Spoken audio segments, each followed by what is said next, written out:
ये कहानी एक सैनिक की है जो वियतनाम में युद्ध के लिए गया था। युद्ध समाप्त होने के बाद जब उसके घर लौटने की बारी आई तो उसने अपने माता पिता को सैन फ्रांसिस्को से फ़ोन किया। माँ और पिताजी, मैं घर आ रहा हूँ, लेकिन घर आने से पहले मुझे आपसे एक बात पूछनी है। मेरा एक दोस्त है जिसे मैं अपने साथ घर लाना चाहता हूँ, क्या मैं उसे ला सकता हूँ? बिल्कुल बेटा, ये भी कोई पूछने की बात है, हमें तुम्हारे दोस्त से मिलकर बहुत खुशी होगी, माता पिता ने जवाब दिया। लेकिन पहले एक बात आप लोग जान लें, सैनिक बोलता गया, युद्ध में वह बहुत बुरी तरह घायल हो गया है।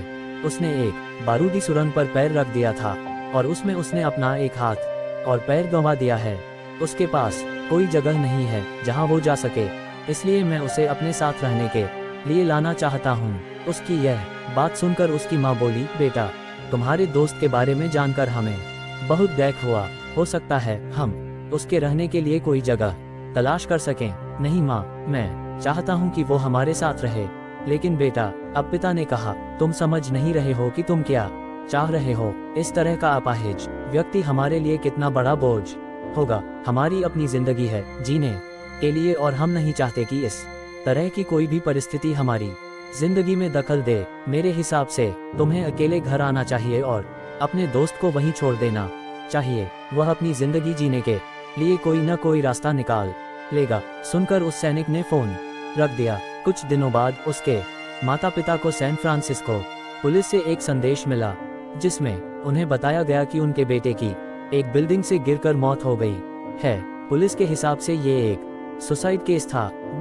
ही माता पिता ने तुरंत ही सैन फ्रांसिस्को के लिए फ्लाइट बुक कराई और वहां पहुंच गए। वहां उन्हें शहर के मुर्दाघर ले जाया गया ताकि वे अपने बेटे की पहचान कर सकें।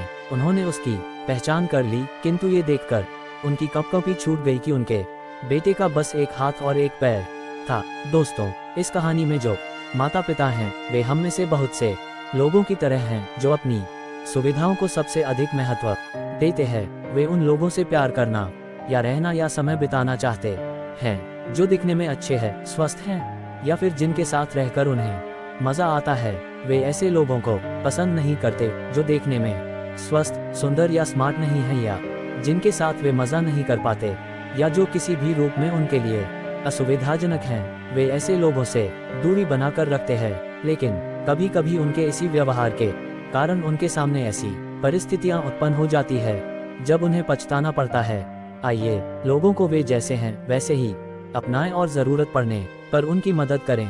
फ्रेंड्स, आपको ये फौजी की कहानी कैसी लगी? आप अपने कमेंट्स के द्वारा हमें अवश्य बताएं। ये soldier story in Hindi heart touching पसंद आने पर लाइक और शेयर करें। ऐसी ही और emotional, heart touching stories, moral stories, motivational stories और किड्स स्टोरीज इन हिंदी के लिए हमें सब्सक्राइब कर लें। थैंक्स।